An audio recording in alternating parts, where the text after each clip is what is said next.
नमस्कार विद्यार्थी मित्रांनो, मी आहे तुमचा अभ्यास मित्र गणेश कळसकर, सायन्स अकॅडमी दौंड, आत्मविश्वासातून यशाकडे.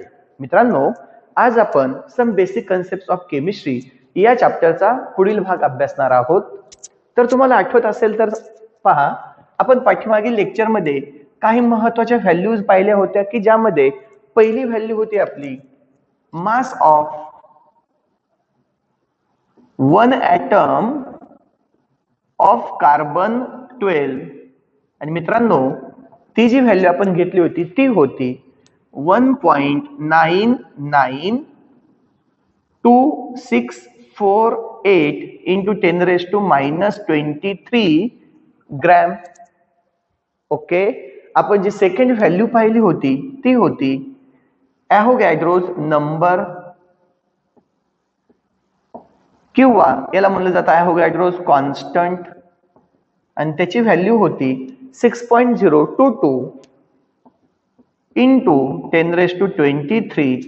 अँड थर्ड वन आपण एक कन्व्हर्जन फॅक्टर पाहिलं होतं मित्रांनो, ते असं होतं 1 mu is equal to 1 mu ची व्हॅल्यू किती ते आपण पाहिलं होतं 1.66056 into 10⁻⁻24 ग्रॅम.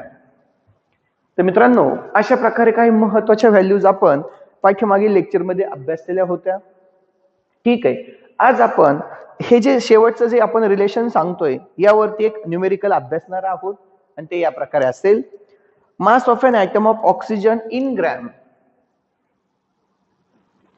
पहा numerical.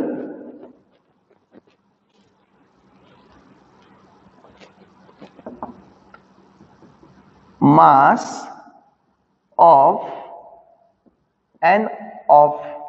an atom of oxygen. पहा किती मास दिलेला आहे in gram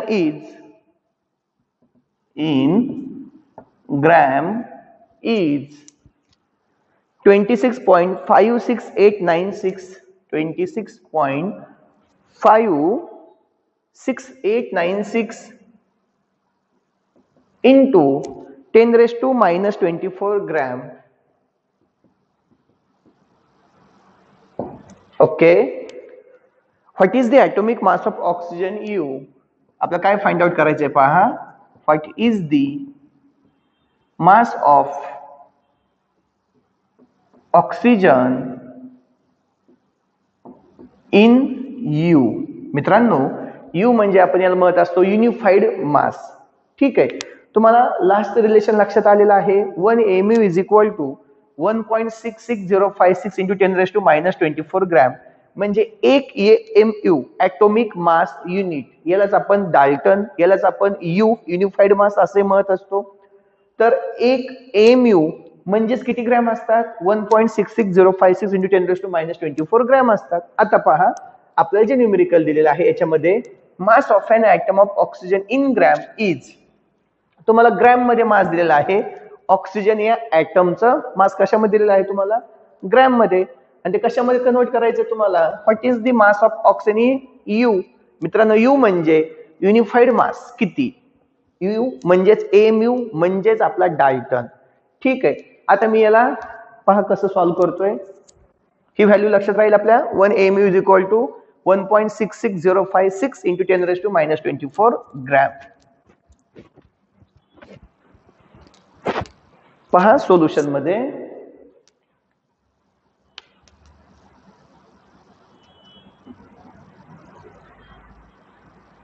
मित्रांनो, न्यूमेरिकल सॉल्व्ह करत असताना आपल्याला काही स्टेप्स लक्षात घ्यायचे. त्या स्टेप्स अशा प्रकारे असतील. आपल्याला अगोदर गिवन जे दिलेलं आहे ते मांडायचं असतं. इथे मी म्हणतोय गिवन काय दिलेलं त्यांनी आपल्याला, mass of oxygen atom in gram. मग मी इथे मांडतो mass of oxygen atom is equal to 26.56896 into 10⁻⁻24 gram. ठीक आहे, आता काय फाइंड आउट करायचंय त्याला आपण म्हणणार टू फाइंड. जे फाइंड आउट करायचं त्याला कसं लिहायचं टू फाइंड. काय फाइंड आउट करायचं मित्रांनो आपल्याला? मास ऑफ ऑक्सिजन, पण कशामध्ये? यू मध्ये. Mass of oxygen atom in u to find, म्हणून क्वेश्चन मार्क. आणि मग आता आपण इथे म्हणणार आहोत सोल्युशन.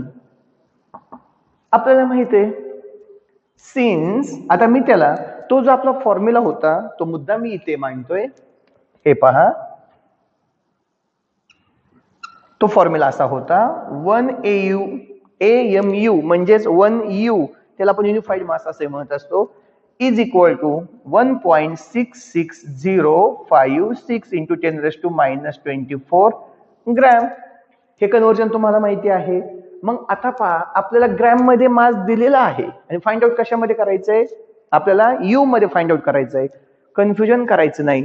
जे फाइंड आउट करायचं असतं ते राईट साईडला आलं पाहिजे, हे लक्षात घ्या. आता याच्यामध्ये तुम्हाला ग्रॅम मध्ये दिलंय आणि जे फाइंड आउट करायचं ते यू मध्ये. मग मी लिहिताना असं उलट लिहिणार आहे, सिन्स 1.66056 इंटू 10⁻⁻24 ग्रॅम म्हणजेच किती यू? किती युनिफाईड मास असतं? 1 यू. मित्रांनो मी असं मांडलं काय नाही असं मांडलं काय? एकच अर्थ आहे. 1 युनिफाईड मास म्हणजे एवढे ग्रॅम, तर मी असं म्हणलं एवढे ग्रॅम म्हणजे 1 युनिफाईड मास. ओके, देअरफॉर आता आपल्याकडे किती ग्रॅम आहे? एवढं मास दिलेलं आहे त्यांनी, 26.56896 into 10⁻⁻24 gram is equal to how much? U. तर मित्रांनो तुम्ही 10th पर्यंत अभ्यास केला आहे. मी एक एक्झाम्पल सांगतो. आपण जर म्हणलं, आपण मार्केटमध्ये गेलो आणि आपल्याला जर मँगो म्हणजे आंबे जर विकत घ्यायचे असतील आणि आपण जर म्हणलं 100 रुपयाला 1 डझन आंबे असतील, तर माझ्याकडे 200 रुपये असतील, तर मी किती डझन आंबे खरेदी करू शकतो? तर आपण क्रॉस मल्टिप्लिकेशन करतो. जसं की 100 रुपीज करस्पॉन्ड्स टू 1 डझन, तर 200 rupees corresponds to cross multiplication 200 into 1 upon 100, म्हणजेच किती? 2 डझन आंबे आपण खरेदी करू शकतो. सेम त्याच प्रकारे मित्रांनो 1.66056 into 10⁻⁻24 gram corresponds to 1 unified mass. याची व्हॅल्यू 1 युनिफाईड असेल तर एवढे ग्रॅम म्हणजे किती युनिफाईड? तर क्रॉस मल्टिप्लिकेशन मी करणार, मग हा वरती जाईल 26.56896 इंटू 10⁻⁻24 इंटू 1 अपॉन 1.66056 इंटू 10⁻⁻24. अशा प्रकारे. मग आता हे 10⁻⁻24 आणि 10⁻⁻24 हे कट होतील आणि मग मला आता 26 पॉईंट वरती जी व्हॅल्यू आहे तिला खाली दिलेल्या व्हॅल्यूने डिव्हाइड करायचं आहे. पण मित्रांनो आता हे डिव्हाइड करताना आपण 10 ची मेथड वापरणार नाही. यासाठी खास सिस्टीम असते ती आहे लॉग सिस्टीम. पण हे लॉग सिस्टीम असे ऑनलाईन लेक्चर मध्ये शिकवण्यासारखे नाहीये. त्यासाठी तुम्हाला मार्केटमधून लॉग टेबल्स हे बुक्स आहेत, ते लॉग टेबल बुक्स घ्यावे लागतील आणि मग आपण एका लेक्चर मध्ये ते आपण सॉल्व्ह करून देऊया तुम्हाला. ओके, मी आता इथे डायरेक्टली व्हॅल्यू पुटअप करतोय आणि ती आहे 16 युनिफाईड. कारण तुम्हाला माहिती आहे ऑक्सिजन ऍटम जर आपण विचार घेतला तर त्याचं मास किती असतं? 16 असतं. ओके, तर लक्षात आलं आपण कसं सॉल्व्ह केलेलं आहे हे न्यूमेरिकल. परत एकदा पहा, आपला मास ऑफ ऑक्सिजन इन ग्रॅम हे ग्रॅम मध्ये दिलेलं आहे. आपल्याला युनिफाईड मास काढायचं, यू मध्ये कन्वर्ट करायचंय. आपल्याला माहिती आहे 1 युनिफाईड मास म्हणजे एवढे ग्रॅम असतात. मी उलट लिहू शकतो. मग मी असं म्हणलं एवढे ग्रॅम म्हणजे 1 युनिफाईड. तर तुम्हाला काय विचारलंय? एवढे ग्राम दिलेले आहेत, तर किती युनिफाईड? जे फाइंड आउट करायचे ते राईट साईडला आलं पाहिजे, डोक्यात फिक्स ठेवायचं. तुम्हाला युनिफाईड मध्ये फाइंड आउट करायचंय ना, मग हा फॉर्म्युला आपण असा लिहिला म्हणजे युनिफाईड राईट साईडला आलं आणि मग ती व्हॅल्यू आली आपली 16 यू. तर अशा प्रकारे आपण एक न्यूमेरिकल अभ्यासले. आपण आता नेक्स्ट कन्सेप्ट कडे जाणार आहोत, ते म्हणजे ऍव्हरेज ॲटॉमिक मास. मित्रांनो पाठीमागील लेक्चर मध्ये आपण अभ्यासलं what is atomic mass. The mass of an atom is called as atomic mass. कोणत्याही ॲटमचा आपण जे मास विचारात घेत असतो याला आपण ॲटॉमिक मास म्हणत असतो. But we know that in nature atom is found in the different forms known as the isotope. पण आपल्याला माहिती आहे मित्रांनो नेचरमध्ये ॲटम जे हे म्हणतोय आपण ते एका फॉर्म मध्ये नसतात. काही ॲटम्स हे वेगवेगळ्या फॉर्म मध्ये असतात, त्यांना आपण म्हणत असतो आयसोटोप्स. ओके, मग आपण काही एक्झाम्पल्स पाहूयात आयसोटोपचे. जसं की इफ यू कन्सिडर कार्बन, जर आपण कार्बन जर विचारात घेतला, it found in the form of 3 isotopes. तुम्हाला अगोदर आयसोटोप्स म्हणजे काय माहिती असलं पाहिजे, म्हणून मी ते डिफाइन करतोय. What are the isotopes? Isotopes are the atoms of same element. Isotopes are the atoms of same element having same atomic number but different atomic mass number. मित्रांनो, मी पाठीमागील लेक्चर मध्ये याचे सगळे बेसिक कन्सेप्ट मी clear करून दिले होते. आता पहा, आपण जर एक एक्झाम्पल विचारात घेतलं, for example carbon, that carbon element is found in the nature in the form of 3 different isotopes. हा जो कार्बन एलिमेंट म्हणतोय तो नेचर मध्ये 3 वेगवेगळ्या आयसोटोपच्या फॉर्म मध्ये असतो आणि ते 3 आयसोटोप पहा कोणते आहेत. कार्बन 6 ॲटॉमिक नंबर फिक्स आहे मित्रांनो 12, carbon 6 13 and carbon 6 14. These are the 3 isotopes of carbon. हे कार्बनचे मित्रांनो 3 आयसोटोप्स आहेत. यांना मी आयसोटोप्स का म्हणतोय? Because these are the atoms of same element. हे तिघेही कार्बन या एलिमेंटचेच कोण आहेत? ॲटम्स आहेत. हॅव्हिंग सेम ॲटॉमिक नंबर, की ज्यांचे ॲटॉमिक नंबर कसे आहेत आता तुम्हाला माहिती आहे. ते बेसला जे मांडलेले असतात ते असतात ॲटॉमिक नंबर आणि वरती जे मांडले असतात ते काय असतात? त्यांचे atomic mass number. Okay, what are the isotopes? Isotopes are the atoms of कोणाचे? Same elements having same atomic number but different atomic mass number. पण त्यांचे ॲटॉमिक मास नंबर वेगळे आहेत. मग आपला विषय असा आहे, आता जर आपल्याला अशा कोणत्याही एखाद्या इलेमेंटचा आपण ॲटम जर विचारात घेतला आणि आपल्याला याचा ॲटॉमिक मास फाइंड आउट करायचा असेल तर कसं? जर तो इलेमेंट नेचरमध्ये एकाच ॲटमच्या फॉर्म मध्ये असतं तर आपण डिरेक्टली त्याचं जे मास आहे ते विचारात घेतलं असतं. But if that carbon is found in the nature in the different forms, then we have to consider their average atomic mass. तर मित्रांनो, आपल्याला या ॲटमचे ॲव्हरेज ॲटॉमिक मासेस विचारात घ्यावे लागतील. म्हणजे सर्वांचा विचार आपल्याला करणं गरजेचं आहे. आपल्याला फक्त एका ॲटमचा विचार करून चालणार नाही, एका आयसोटोपच्या मासचा विचार करून चालणार नाही. आपल्याला सर्वच्या सर्व ॲटम जे आयसोटोपच्या फॉर्म मध्ये सापडतायत त्यांचे आपल्याला काय विचारात घ्यावे लागणार आहेत? ॲव्हरेज ॲटॉमिक मास. तर पाहतोय आपण, what is the average atomic mass?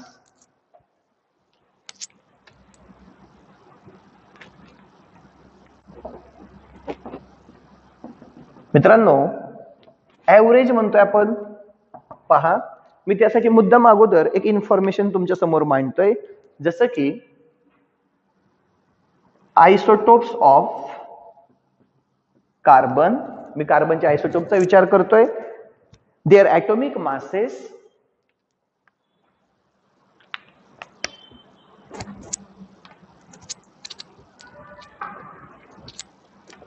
their atomic masses and their relative abundance. ते नेचर मध्ये किती प्रमाणामध्ये सापडतायत? Relative abundance. पहा, आता याच्यामध्ये आपण जर विचार केला, carbon 12 first isotope, carbon 13 second आणि कार्बन 14. जर आपण या प्रकारे विचारात जर घेतले तर पहा, atomic mass of carbon 12 is 12. हे ॲटॉमिक मास आहे त्याचं.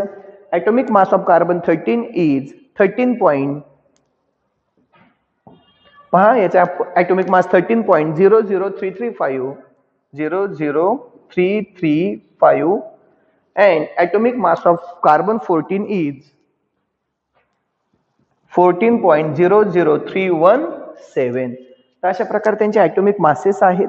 आता जर आपण त्यांचा रिलेटिव्ह अबंडन्स जर विचार घेतला, मित्रांनो, रिलेटिव्ह अबंडन्स याचा अर्थ असा ते नेचर मध्ये किती प्रमाणामध्ये सापडतायत. म्हणजे फॉर एक्झाम्पल कार्बन हा 3 फॉर्म मध्ये आहे. आता आपल्या लक्षात आलं, कार्बन 12, कार्बन 13, कार्बन 14.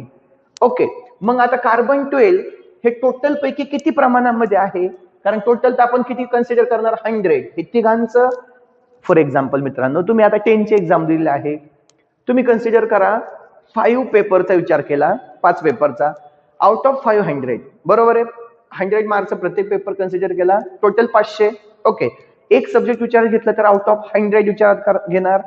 ओके, त्या प्रकारे आपण जर सगळ्यांचा एकत्रित विचार केला तर मी किती विचार करतोय? 100चा. मग इथे आपण काय पाहतोय? कार्बनचा रिलेटिव्ह अबंडन्स 98.892, म्हणजे सर्वात जास्त या तिघांपैकी नेचरमध्ये सर्वात जास्त कोणता आयसोटोप आहे कार्बनचा? कार्बन 12, तो 98.892 आहे. म्हणजे रिमेनिंग आता 100 मायनस हे जर केलं तर अतिशय कमी प्रमाणामध्ये कार्बन 13 आणि कार्बन 14 हे आयसोटोप सापडतील.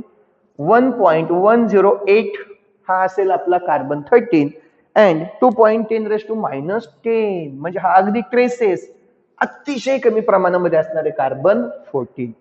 लक्षात आलं मित्रांनो? तर अशा प्रकारे आपण त्यांचे आयसोटोप्स विचारात घेतले, त्यांचे ॲटॉमिक मासेस मांडले, त्यांचा रिलेटिव्ह अबंडन्स मांडला. मग आपण जे आपल्याला जे ॲटॉमिक मासेस माहिती असते, जसं की आपल्याला माहिती आहे कार्बनचा आपण ॲटॉमिक मास जनरली 12 कन्सिडर करतो. मग हे 12 नेमकं कसं विचारात घेतलं आपण याच्या बाबतीत बोलतोय. This atomic mass is considered as the average atomic mass of all these 3 isotopes. आपण सध्या जे ॲटॉमिक मासेस यूज करत असतो हे ॲटॉमिक मासेस हे त्यांचे ऍक्च्युअली ॲव्हरेज ॲटॉमिक मास आहेत. कोणाचे? त्या सर्वच्या सर्व आयसोटोपचे. मग आपण आता डिटरमाइन करतोय. पहा इथे मी राईट साईडला घेतो मित्रांनो.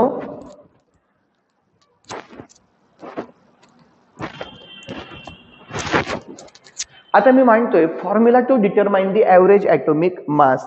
Average atomic mass is calculated by the formula. आणि मित्रांनो तो फॉर्म्युला आहे atomic mass of one isotope average atomic mass is equal to. पहा बरं आपण काय म्हणतोय? atomic mass of one isotope, atomic mass of one isotope into its percentage abundance. म्हणजे तो किती प्रमाणामध्ये सापडतोय? Okay, percentage abundance plus atomic mass of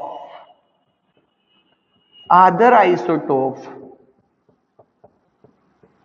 into its abundance upon 100. मित्रांनो मी इथे फक्त किती व्हॅल्यू किती आयसोटोप किती विचार घेतले? 2.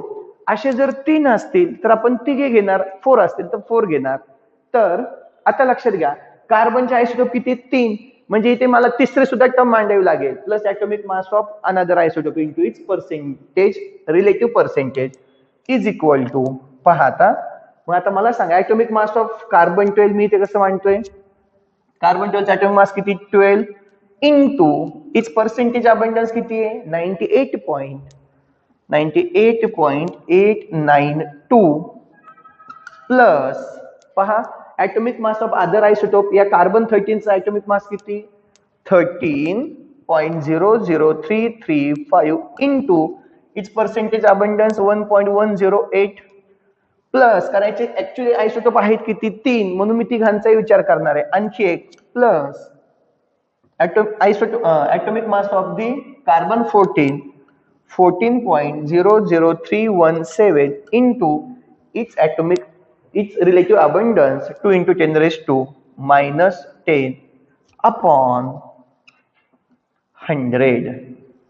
आणि मित्रांनो हे सर्व गोष्टी सॉल्व्ह केल्यानंतर येणारी आपली जी व्हॅल्यू आहे ती आहे किती? तर आपण कार्बनचा विचार करतोय तर ती व्हॅल्यू आपल्याला मिळणार आहे 12 and this is 12.011 U.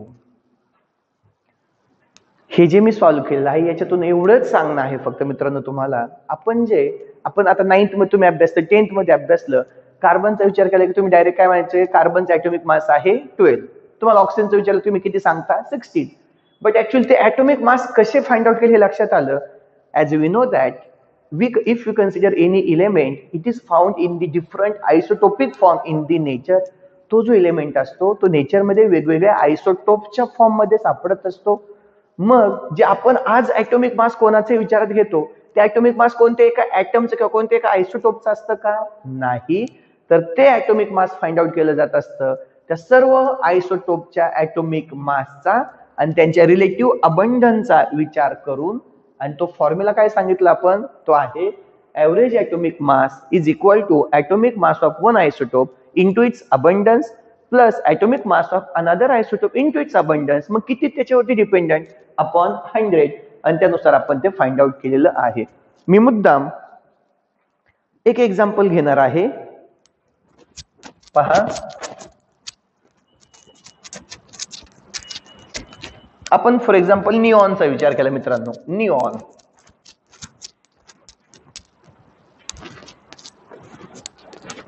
पहा, neon is found in the form of 3 isotopes. Isotopes 20, 21 and 22 हे 3 आयसोटोप्स आहेत निऑनचे. बरं, आता atomic masses 19.9924, 19.9924 atomic mass. Okay, atomic mass of neon 21 is 20.9940. Okay, and atomic mass of neon 22 is 21.99 and it is 14. Okay, all these masses are in U. U means unified mass, and their relative abundance is relative abundance. तर मित्रांनो यांचे relative abundance nature मध्ये ते किती प्रमाणामध्ये सापडतात, तर हा सापडतो 90.92%. लक्षात येतंय. निऑन 21 सापडतो 0.20%, हा सर्वात कमी 26%, अँड लास्ट वन वाला 8.82%. मित्रांनो लक्षात घ्या, रिलेटिव्ह अबंडन्स ज्यावेळेस तुम्ही सम करणार आहात ते कंपल्सरी किती येणं अपेक्षित आहे तुम्हाला, 100. ओके, सर्व मिळून किती असणार, 100. सर्वात जास्त प्रमाणामध्ये नेचरमध्ये कोणता आयसोटोप सापडतो निऑनचा, निऑन 20. सर्वात कमी कोण सापडतोय, निऑन 21 हा सर्वात कमी सापडतोय. ओके, तर आता मी याला प्रॉपर फॉर्म्युल्यामध्ये मांडणार आहे आणि मग तुमच्या लक्षात येईल. पहा, आपला फॉर्म्युला आठवतो मित्रांनो तुम्हाला, average atomic mass is equal to, काय फॉर्म्युला आपला, atomic mass of one isotope. आता पहा, याचा पहिला आयसोटोप निऑन 20 आहे. Atomic mass of neon 20 into its abundance, लक्षात येतंय, plus atomic mass of another isotope, कोण येतो, neon 21 into its abundance, plus, जागा नाहीये म्हणून मी मुद्दाम खाली घेतोय, atomic mass of neon 22 into its abundance. Okay, divided by 100. झालं. तर मित्रांनो आपण आता त्यांची व्हॅल्यू पुटअप करणार. पाहता ऍटोमिक मास ऑफ निऑन 20 किती बाबा, तर ते आहे 19.9924 इंटू त्याचं percentage abundance 90.92 plus atomic mass of neon 21 20.9940 into its percentage abundance 0.26 plus third one खाली घेतो, बरं ठीक आहे पुढे घेतो मी 21.9914 into 8.82 अपॉन कोण असणार आहे 100. झालं. तर आणि मित्रांनो तुमच्या लक्षात येणं अपेक्षित आहे की ज्यावेळेस आपण ऍव्हरेज ऍटोमिक मास फाइंड आउट करतोय ते त्यांच्या ऍटोमिक मासच्या सरासरी एवढं असणार आहे आणि ही व्हॅल्यू येते 20.1707 20.1707 U अशा प्रकारे. तर आपण हा जो पॉइंट पाहिला यामधून तुम्हाला एवढंच लक्षात घेणं अपेक्षित आहे मित्रांनो, आपण जे ऍटोमिक मासेस कन्सिडर करत असतो हे ऍटोमिक मासेस काय असतात, त्यांचे जे नेचरमध्ये सापडणारे सर्वच्या सर्व आयसोटोप्स आहेत, त्या आयसोटोपच्या ॲटॉमिक मासचं ते काय असतं, ॲव्हरेज असतं. आणि ते ॲव्हरेज आपण कसं फाइंड आउट केलं लक्षात आलं? Average atomic mass is equal to atomic mass of one isotope into its abundance plus atomic mass of other isotope into its abundance plus असे किती असतील तेवढे घेणार अपॉन 100 आणि मग या प्रकारे आपण ते सॉल्व्ह केलेलं आहे. तर आपण महत्वाचा मुद्दा पाहिला ॲव्हरेज ॲटॉमिक मास. आता आपण जाणार आहोत मॉलिक्युलर मासकडे. मित्रांनो सेम आणि अतिशय सिंपल कन्सेप्ट, मॉलिक्युलर मास पहा. Molecular mass of the substance is the sum of average atomic masses of the atoms. What is the molecular mass? Molecular mass of a substance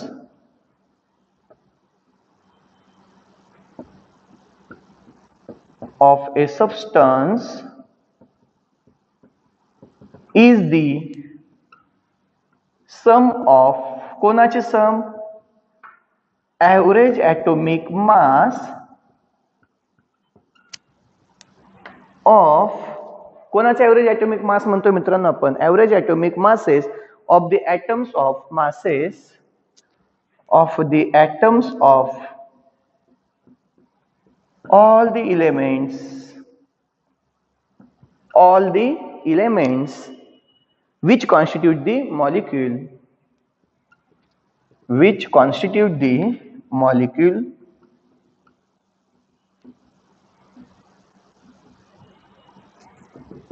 मित्रांनो मी अगोदर काय करतो एक example घेतो आणि त्यानुसार तुम्हाला हा कन्सेप्ट लक्षात येईल. पहा आता पहा कार्बन, मी फक्त कार्बन मांडला की तुम्ही काय म्हणणार? It is the atom of carbon. आणि तो कोणत्या एलिमेंटचा? कार्बन एलिमेंटचा तो ॲटम आहे. मी आता घेतला ऑक्सिजन, तुम्ही काय म्हणणार? It is the atom of oxygen element. पण मी जर मांडला CO2 कार्बन डायऑक्साइड, तर तो कोण असणार आहे? Molecule. Carbon dioxide is the molecule which is made up of, की जो कोणापासून तयार झालाय? One atom of carbon and the two atoms of the oxygen. तर मित्रांनो आता आपल्याला फाइंड आउट करायचं आहे मॉलिक्युलर मास ऑफ, मग मी नंतर डेफिनेशन सांगेल. What is the molecular mass of carbon dioxide is equal to. तर मित्रांनो आता मॉलिक्युलर मास फाइंड आउट करतो आपण कार्बन डायऑक्साइडचं. तर याच्यामध्ये आपण काय सांगितलं होतं? Molecular mass of substance is the sum of, ही बेरीज असेल, सम असेल कोणाचे? Average atomic masses of atoms. आता मला सांगितलं कार्बन किती? फक्त 1. मग मी असं घेणार आहे 1 इंटू, शॉर्टकट मध्ये मांडतोय पहा, 1 into average atomic mass of carbon plus ही सम आहे कोणाची सम? Average atomic masses of atoms of all the elements. जेवढे एलिमेंट्स असतील त्या एलिमेंटच्या ॲव्हरेज ॲटॉमिक मासची सम असेल प्लस ऑक्सिजन किती? 2 into average atomic mass of कोणाचं? Oxygen is equal to. मित्रांनो 1 इंटू आपल्याला माहिती आहे कार्बनचा ॲटॉमिक मास किती आहे? 12 plus 2 into average atomic mass of oxygen is 16 is equal to 12 plus 16 to जा 32 is equal to 44 U. It is the molecular mass of carbon dioxide. हे carbon डायऑक्साइडचं molecular mass find out केलं आपण. लक्षात येतो concept? ते एकदा molecular मासची definition व्यवस्थित समजून घ्या. What is the molecular mass? Molecular mass of a substance is the sum of, ही सम आहे कोणाची? Average atomic masses of atoms of all the elements. सर्व एलिमेंटचे जे ॲटम्स आहेत त्यांच्या ॲव्हरेज ॲटॉमिक मासची सम म्हणजेच मॉलिक्युलचं मास असणार आहे. म्हणून तर आपण त्याला काय म्हणत असतो? Molecular mass. ओके, मी एक सिंपल एक्झाम्पल घेऊन सांगितले, मी आणखी एक एक्झाम्पल घेऊन सांगतो. पहा, if you consider the H2SO4. मित्रांनो मी आता H2SO4 विचारात घेतला, सल्फ्युरिक ऍसिड, आणि मला याचं मॉलिक्युलर मास फाइंड आउट करायचंय.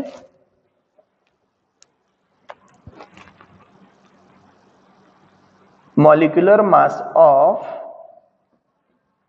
H2SO4 इज इक्वल टू, बरं कसं आता तुमच्या लक्षात आलंय, या सर्व ऍटमचे ऍव्हरेज ऍटॉमिक मासचे सम करणार आपण.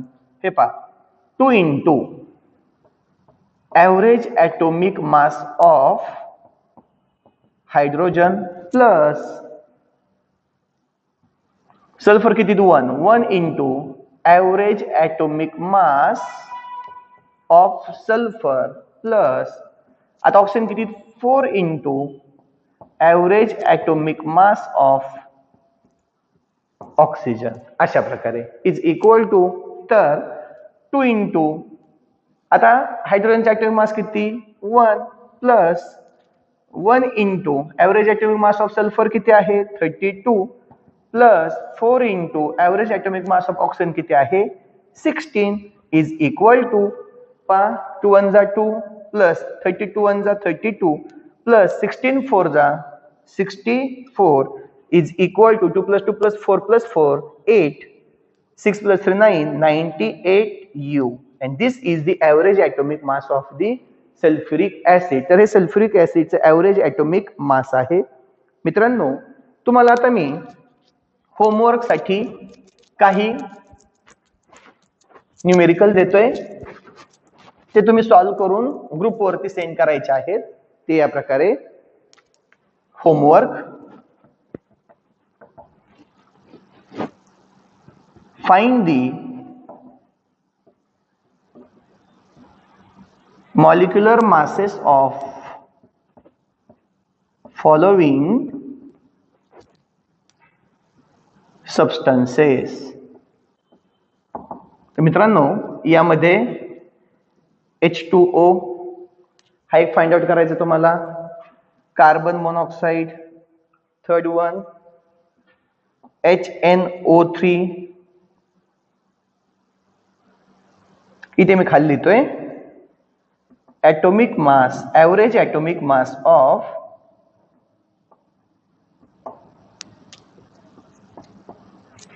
Hydrogen is equal to 1, carbon is equal to 12, nitrogen is equal to 14 and oxygen is equal to 16. तर हे मित्रांनो तुमच्यासाठी हे होमवर्क करायचं आहे तुम्ही याचा, ओके, आणि तो ग्रुपवरती सेंड करायचा. तर मित्रांनो, आज आपण या लेक्चरमध्ये अतिशय महत्वाचे पण बेसिक कन्सेप्ट अभ्यासले. त्याच्यामध्ये आपण अभ्यासला आज average atomic mass and how to determine it, ते ॲव्हरेज ॲटॉमिक मास कसं फाइंड आउट केलं जातं, आणि त्यानंतर आपण पाहिलेलं आहे molecular mass. Okay friends, thanks.